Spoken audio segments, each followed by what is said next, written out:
Metals. तो हमारे जितने भी नोन एलिमेंट्स हैं उन सभी एलिमेंट्स में कुछ ना कुछ सिमिलैरिटीज हो सकती हैं या फिर कुछ डिफरेंसेस हो सकते हैं। ठीक है, तो उसी बेसिस पे, इन्हीं प्रॉपर्टीज के बेसिस पे हम इनको क्लासिफाई कर देते हैं दो मेन ग्रुप्स में। ठीक है, इन्हीं प्रॉपर्टीज के बेसिस पे हम इनको दो ग्रुप्स में जो है क्लासिफाई कर देते हैं। दो मेन ग्रुप्स हैं ये। पहला जो है ये क्या है, मेटल्स, और दूसरा क्या होगा, नॉन मेटल्स।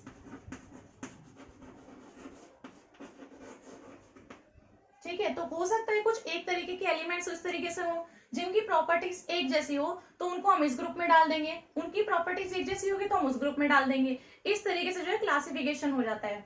तो यहाँ पर है मेटल्स और नॉन मेटल्स। तो बोथ मेटल्स और नॉन मेटल्स हम अपनी डेली लाइफ में यूज करते हैं। ठीक है, लेकिन इस वीडियो के अंदर हम सिर्फ कौन सा पढ़ रहे हैं, सिर्फ मेटल्स के बारे में ही पढ़ रहे हैं। सबसे पहले मेटल्स की डेफिनेशन क्या होती है।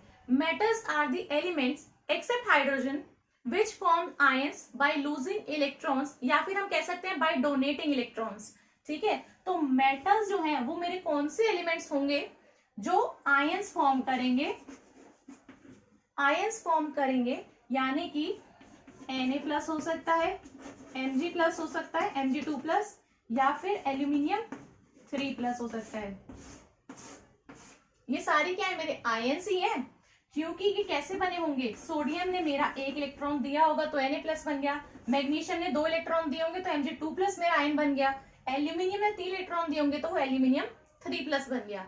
तो ये मेरे वो एलिमेंट्स हुए, हाइड्रोजन को छोड़ के, हाइड्रोजन नहीं है यहाँ पर, हाइड्रोजन को छोड़ के मैं बात कर रही हूँ, वो मेरे एलिमेंट्स जो आयंस फॉर्म करेंगे बाय लूजिंग इलेक्ट्रॉन्स। तो इन्होंने इलेक्ट्रॉन्स लूज किए, बन गए आयंस, तो ये मेरे क्या हुए, मेटल्स। ठीक है, हम बोल सकते हैं आयंस लूज कर दिए, या फिर आयंस जो है वो इलेक्ट्रॉन्स जो है इन्होंने लूज कर दिए, या फिर इलेक्ट्रॉन्स डोनेट कर दिए। ठीक है, इस तरीके से हम बोल सकते हैं। तो ये मेरे क्या हो जाती है, मेटल्स की डेफिनेशन। और ये एग्जाम्पल्स हो जाते हैं मेटल के, और भी एग्जाम्पल हो सकते हैं इसी तरीके से। यहाँ पर मैंने सिर्फ कुछ ही एग्जाम्पल्स लिख दिए हैं। ठीक है, अब मेटल्स जो होते हैं वो हम बहुत सारी चीजों में यूज करते हैं, जैसे कि हमारा स्विंग मशीन है उसके अंदर यूज होता है, कार्स के अंदर, बसेस के अंदर, ट्रक्स के अंदर, ट्रेन के अंदर, ऐसी एरोप्लेन्स भी हैं। तो इन सभी में क्या यूज हो सकता है, मेटल का यूज होता है, या फिर मिक्सचर ऑफ मेटल्स का भी यूज होता है, जिसको हम एलॉय बोल देते हैं।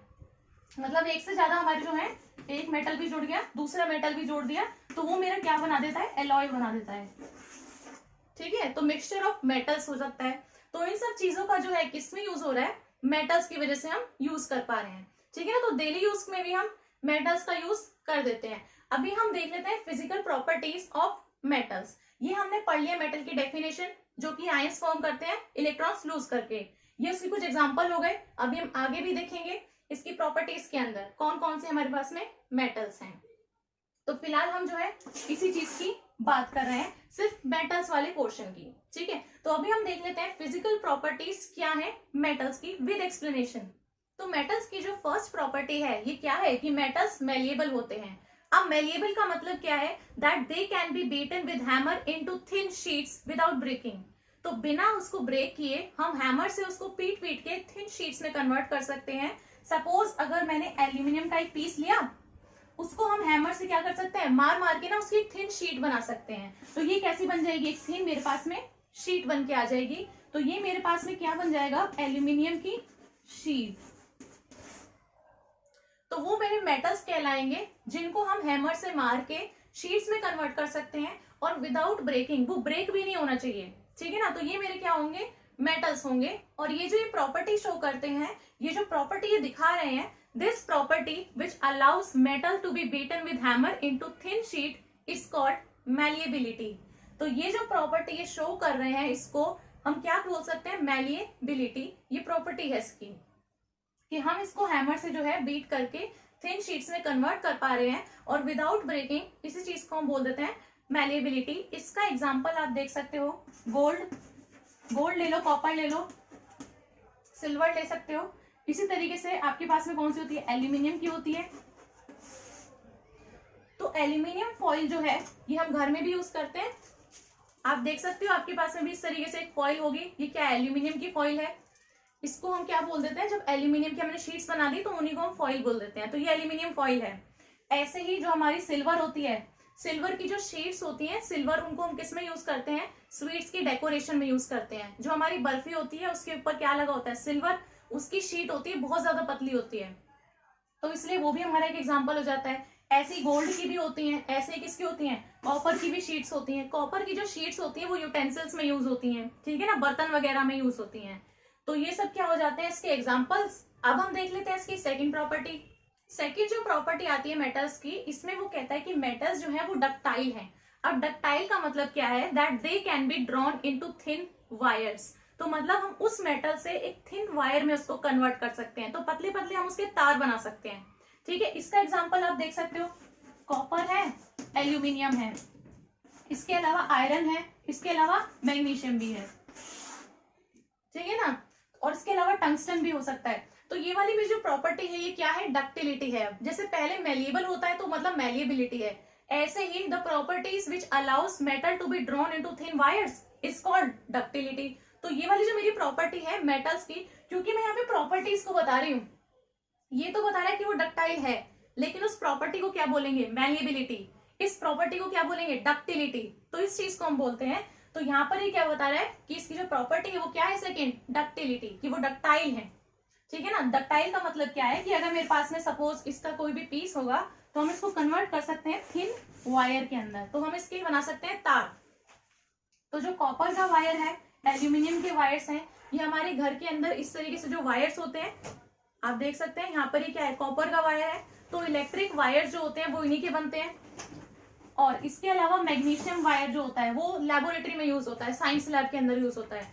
इसके अलावा टंगस्टन वायर होता है, वो बल्ब के फिलामेंट के लिए बना होता है, ठीक है ना। तो बल्ब का जो फिलामेंट होता है वो किससे बना होता है, टंगस्टन वायर से। इसके अलावा जो है गोल्ड, गोल्ड AU, वो सबसे ज्यादा डक्टाइल होता है। तो ये है मेटल्स की प्रॉपर्टी कि मेटल्स जो है मेलिएबल होते हैं। सेकेंड चीज क्या है, वो डक्टाइल होते हैं, तो उनकी हम शीट्स बना सकते हैं, उनकी हम वायर्स बना सकते हैं। तो अब बात करते हैं मेटल्स की थर्ड प्रॉपर्टी की, कि वो गुड कंडक्टर्स होते हैं हीट के। तो मतलब वो अच्छे सुचालक हैं किसके, हीट के। तो इसका मतलब क्या है कि वो हीट को अपने अंदर से आसानी से पास ऑन होने देते हैं, ठीक है। यहाँ पर मैं एक डायग्राम बना देती हूँ इस चीज को समझाने के लिए।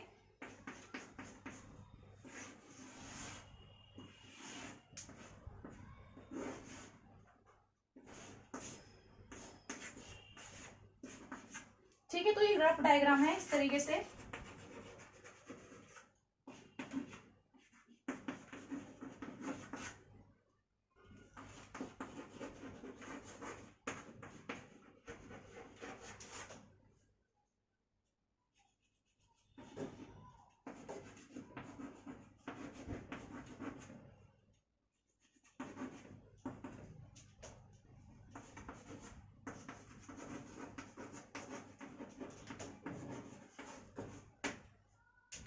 तो यहाँ पर ये जो डायग्राम है इसके अंदर मैंने क्या बताना चाहा है कि यहाँ पर ये जो है क्लैंप स्टैंड है, ठीक है। यहाँ से मैंने एक रॉड को बस अटैच कर रखा है जो कि मेरी एल्यूमिनियम की रॉड है। यहाँ पर मैंने इसे वैक्स WAX वैक्स का यूज करके आयरन की नेल्स को वहां पर चिपका दिया है, ठीक है। यहाँ पर अब मैंने एक अटैच कर दिया इसके बिल्कुल एंड पे, बिल्कुल जो कोना है लेफ्ट हैंड साइड पे, जो इसका बिल्कुल कॉर्नर है इस रॉड का, वहां पर मैंने एक बर्नर को लगा दिया है। जब मैंने बर्नर को यहाँ से ऑन किया तो ऑन करने पे यहाँ से क्या होगा, हीट होना स्टार्ट होगा। तो यहाँ से जैसे जैसे ये हीट होगा तो हमें क्या ऑब्जर्व करने को मिलेगा, यहाँ से हमें देखने को मिलेगा कि यहाँ से एक एक करके जो हमारी नेल्स हैं, जो हमारे यहाँ पे ये नेल्स मैंने लगाई हैं आयरन की, ये धीरे धीरे गिरनी स्टार्ट हो जाएंगी। पहले इधर से गिरेगी, फिर ये वाली, फिर ये वाली, एक एक करके सब गिरना स्टार्ट हो जाएंगी। तो वो ऐसा क्यों हो रहा है, क्योंकि ये गुड कंडक्टर है हीट का। तो असल में यहाँ पर हो क्या रहा है, यहाँ से जैसे हम इसको हीट कर रहे हैं तो एल्यूमिनियम की रॉड जो है वो सुचालक है, यानी कि वो एक अच्छी कंडक्टर है, तो वो हीट को अपने में से पास ऑन होने देगी। तो यहाँ से जो है हम हीट प्रोवाइड कर रहे हैं। हीट क्या है, heat is a form of energy, तो हम इसको एनर्जी दे रहे हैं। तो एल्यूमिनियम की रॉड के अंदर जो एटम्स होंगे उनको एनर्जी मिल रही है। जब उनको एनर्जी मिलेगी तो वो क्या होंगे, मूव होंगे, तो वाइब्रेट होना स्टार्ट हो जाएंगे। तो वो लेफ्ट टू राइट वाइब्रेट होंगे, तो वाइब्रेट होके क्या करेंगे, आपस में जो है एनर्जी को एक्सचेंज करेंगे। तो यानी कि वो अपनी एनर्जी को जो है ट्रांसफर करेंगे। तो यहाँ से हम हीट करना स्टार्ट कर रहे हैं, यहाँ पर उनकी एनर्जी ज्यादा है, यहाँ पर क्या है, ये हीटेड है, और यहाँ पर क्या है, कूल होगा। यहाँ पे थोड़ी ना अभी इसकी हीट आई है, यहाँ से हम हीट करना स्टार्ट कर रहे हैं, वहां पे एनर्जी बढ़ गई है, वहां के एटम्स जो है वो वाइब्रेट करना स्टार्ट कर देंगे और अपनी एनर्जी आगे वाले यानी कि जहां पर जो कूल वाला रीजन है वहां पर जो है एटम्स को ट्रांसफर करते रहेंगे। तो इस तरीके से जो है वो हीट को ट्रांसफर करते कहाँ पहुंचा देंगे, यहाँ तक पहुंचा देंगे। तो यहाँ से जो हमने हीट करना स्टार्ट किया था अब वो कहाँ पहुंच गया, यहाँ तक पहुंच गया है।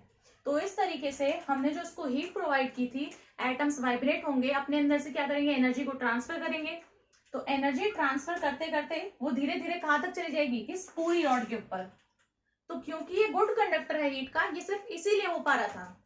अगर ये बैड कंडक्टर होता हीट का तब ऐसा नहीं हो पाता। तो क्योंकि वो अपने अंदर से हीट को पास ऑन होने दे रहा था, तो इसीलिए यहां से हमने हीट करना स्टार्ट करा। तो धीरे धीरे जो है इसकी हीट यहां तक पहुंच जाएगी, ठीक है ना। तो यहाँ पर असल में क्या हो रहा है, हम हीट प्रोवाइड कर रहे हैं, यहाँ से हीट जा रही है। तो जब ये गर्म हो जाएगा रीजन, तो वहां पर जो वैक्स लगी हुई होगी वो मेल्ट हो जाएगी, पिघल जाएगी ना। वैक्स तो गर्म करने में पिघलेगी, जैसे मोम पिघल जाती है। तो यहाँ पर जो वैक्स लगी होगी वो भी यहाँ पे पिघलेगी। जब वो पिघल जाएगी तो ये नेल कहाँ पे अटैच रहेगी, कहीं भी नहीं, ये तो नीचे गिरेगी। तो ये जो मेरे पास में आयरन की नेल्स हैं फिर ये नीचे गिर जाएंगी।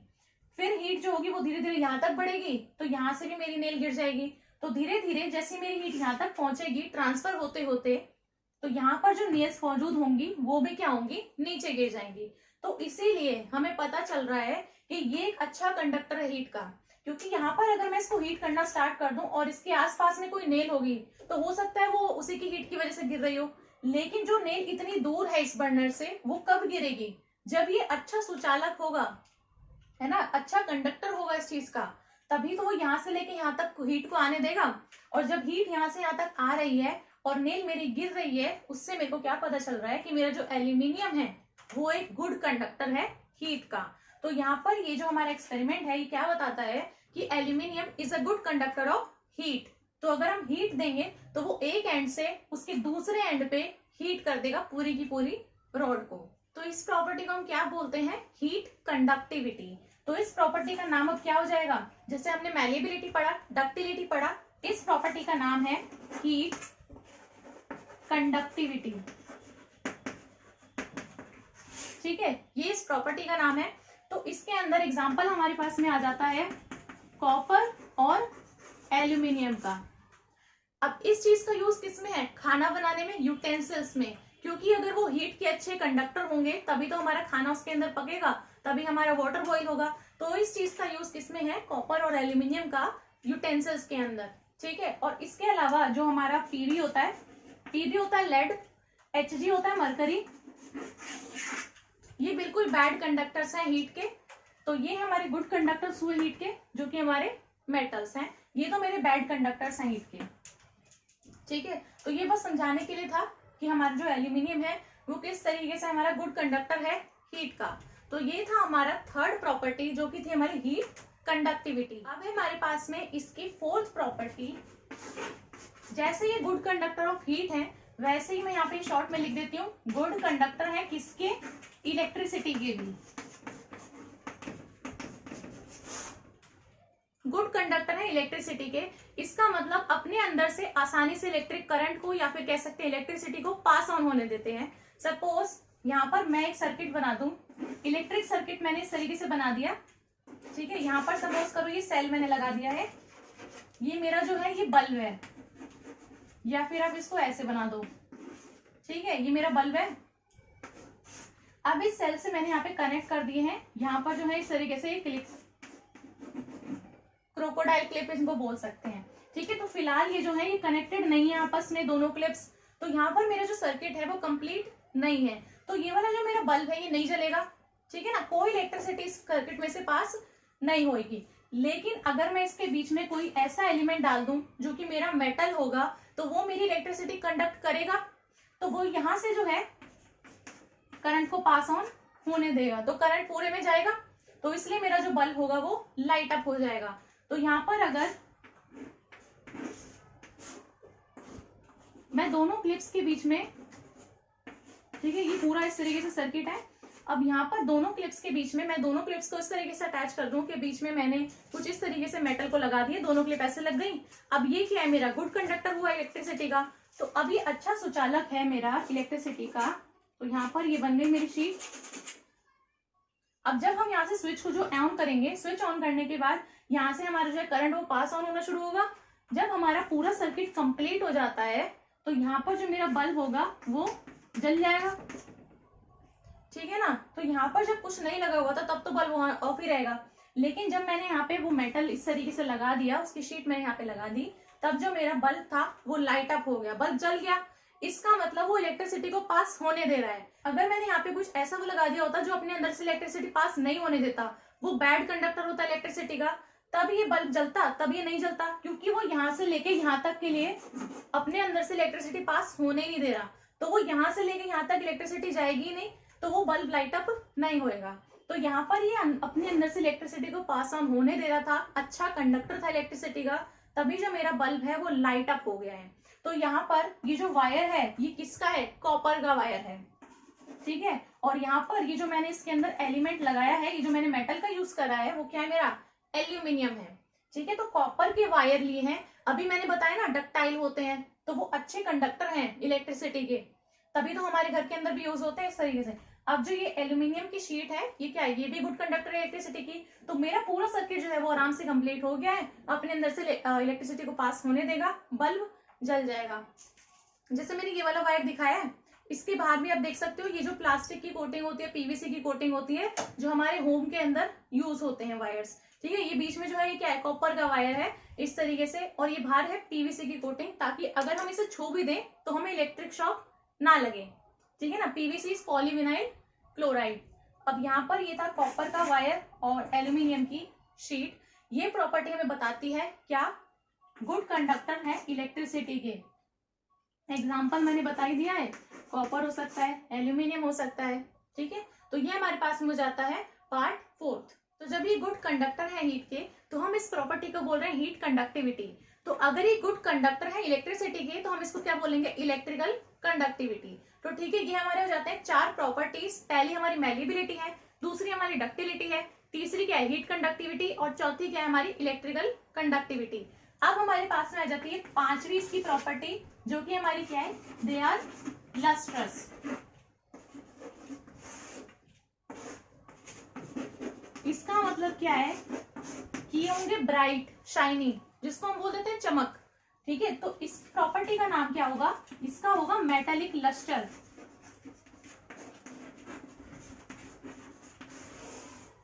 तो चमक किस चीज की है, मेटल्स की चमक है, तो इसको क्या बोल देते हैं, चमक, ठीक है।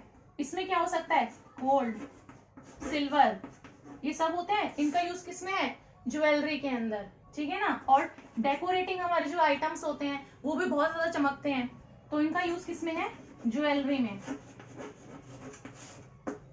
तो ये हमारी क्या प्रॉपर्टी शो कर रहे हैं, metallic lustre, because they are shiny. Shiny क्यों है, क्योंकि ये गुड रिफ्लेक्टर्स हैं लाइट के, ठीक है ना। तो गोल्ड, सिल्वर, ये सारे क्या है, गुड रिफ्लेक्टर्स हैं लाइट के, लाइट को इतने अच्छे से रिफ्लेक्ट करते हैं कि हमें वो इतने ज्यादा चमकते हुए दिखते हैं। तो गोल्ड और सिल्वर जो है ये गुड रिफ्लेक्टर्स हैं लाइट के, तभी इनका यूज जो है हम किसमें करते हैं, ज्वेलरी मेकिंग के अंदर। और जो सिल्वर है वो भी अच्छा एक्सीलेंट रिफ्लेक्टर है लाइट का, इसका हम किसमें यूज करते हैं, मिरर्स वगैरह बनाने में, जो शीशे होते हैं उसमें। अब ये जो है इनकी शाइनिंग प्रॉपर्टी है तो, लेकिन कुछ टाइम के बाद जो है ये थोड़े डल दिखने लग जाते हैं।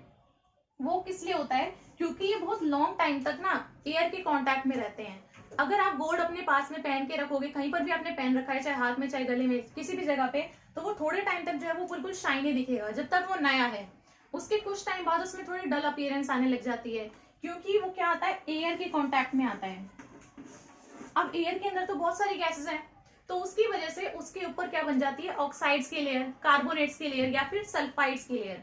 इस वजह से उसके अंदर डल अपीयरेंस आने लग जाती है, वो शाइनी और वो ब्राइटनेस उसके अंदर नहीं रहती है फिर तो। लेकिन अगर आप उस लेयर को हटा दोगे तो वो वापस से जो है शाइनी और ब्राइट आपको दिखने लगेगा।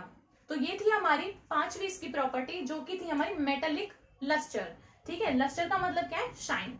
तो मेटल्स की जो 6th प्रॉपर्टी है ये है कि मेटल्स आर हार्ड।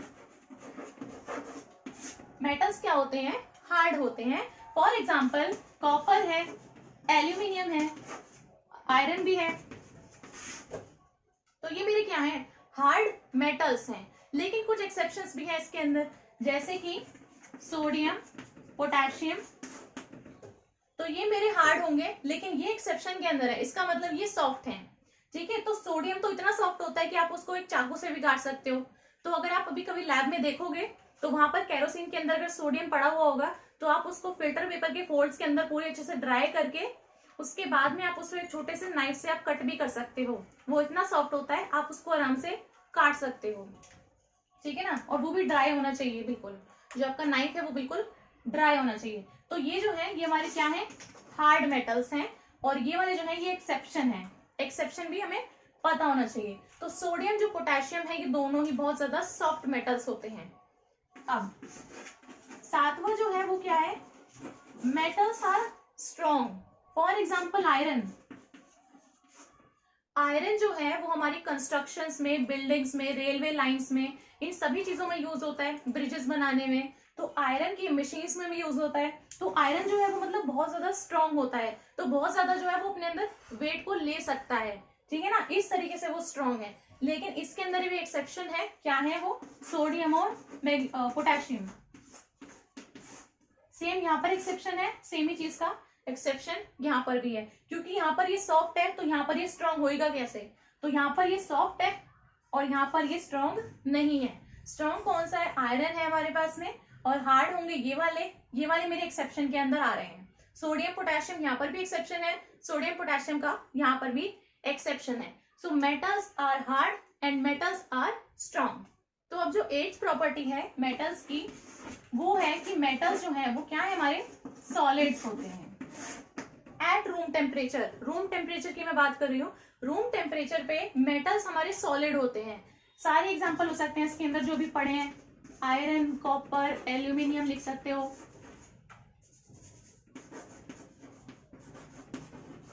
ठीक है, इसके अंदर भी एक्सेप्शन है। एक्सेप्शन क्या है, मरकरी, Hg, जो कि मेरा क्या होता है, लिक्विड होता है एट रूम टेम्परेचर।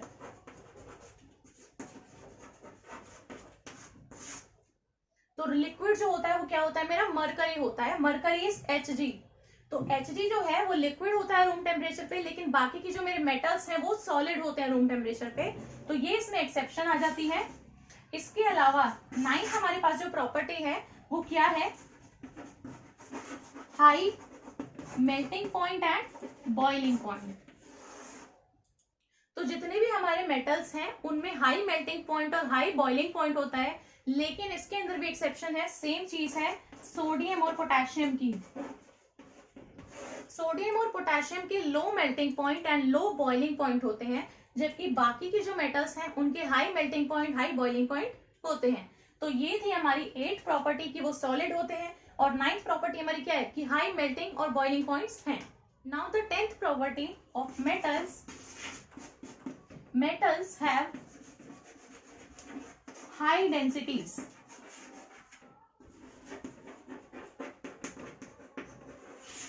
ठीक है, तो मेटल्स जो होते हैं उनकी डेंसिटी बहुत ज्यादा होती है, क्योंकि जो मेटल्स हैं वो हैवी सब्सटेंसेस हैं। लेकिन इसके अंदर भी एक्सेप्शन है। एक्सेप्शन क्या है, अगेन सोडियम और पोटेशियम की। सोडियम और पोटेशियम की डेंसिटी ज्यादा नहीं है, डेंसिटी इसकी कम होती है, क्योंकि दे आर लाइट मेटल्स। और ये वाले जो होते हैं ये हमारे हैवी मेटल्स होते हैं, तो इनकी डेंसिटी जो होती है वो हाई होती है। एक्सेप्शन हमारा सोडियम और पोटेशियम का ही है। Now the 11th property of metals, metals are sonorous. तो सोनोरस का मतलब क्या है, metals are capable of producing sound when hit with an object. तो अगर हम किसी ऑब्जेक्ट से उनके ऊपर हिट करेंगे तो वो क्या प्रोड्यूस करते हैं, साउंड प्रोड्यूस करते हैं। जैसे कि गिटार है, सितार है। ठीक है, इस तरीके से जो म्यूजिकल इंस्ट्रूमेंट्स होते हैं ना, उसके अंदर जब हम इस तरीके से बजाते हैं तो उनमें से साउंड प्रोड्यूस होती है। या फिर जो आपके स्कूल के अंदर अगर आप देखते हो तो जो घंटा बजता है उसमें वो क्या करते हैं, साउंड प्रोड्यूस करते हैं। तो वो क्या होगा, एक मेटल ही हो गया, क्योंकि जब उसके ऊपर आप हिट कर रहे हो तो वो साउंड को प्रोड्यूस कर रहे हैं। तो रिंगिंग साउंड, बेल की साउंड आती है वो, तो वो हमारे क्या है, सोनोरस है। और ये जो मेरी प्रॉपर्टी होती है ना, इसको हम क्या बोलते हैं, sonority. The property of metals of being sonorous is called sonority. तो मेटल्स जो है वो हमारे सोनोरस हैं, इस प्रॉपर्टी को बोलते हैं सोनोरिटी। ठीक है ना, तो एग्जांपल मैंने अभी आपको बता ही दिया है। तो जो मेटल्स होते हैं वो हिट करने पे साउंड को प्रोड्यूस करते हैं, इसीलिए उसको बोला जा रहा है सोनोरस। तो दे प्रोड्यूस साउंड। अब है हमारी 12th प्रॉपर्टी मेटल्स की। यहां पर मैं लिख देती हूँ यूजुअली होता है इनका सिल्वर और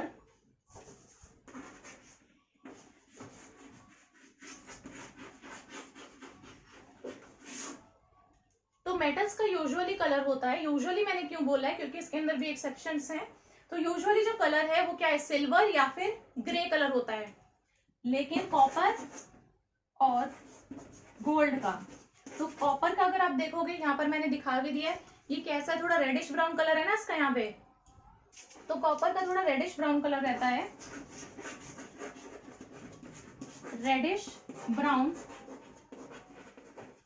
और जो गोल्ड है वो तो हमें पता ही है येलो कलर का होता है। ठीक है, तो ये थी हमारी मेटल्स की प्रॉपर्टीज। सिल्वर और ग्रे कलर के होते हैं वैसे यूजुअली, लेकिन कॉपर जो है वो थोड़ा रेडिश ब्राउन होता है और गोल्ड जो है वो हमारा येलो कलर का होता है। तो ये थी हमारी मेटल्स की सारी प्रॉपर्टीज जो मैंने आपको एक्सप्लेन करके बता दी हैं। तो मुझे उम्मीद है आपको ये वीडियो बहुत हेल्पफुल लगी होगी। अगर ये वीडियो आपको अच्छी लगी हो तो वीडियो को लाइक कर दें, अपने फ्रेंड्स के साथ में इस वीडियो को शेयर करें और मेरे चैनल को सब्सक्राइब करना ना भूलें। Thank you.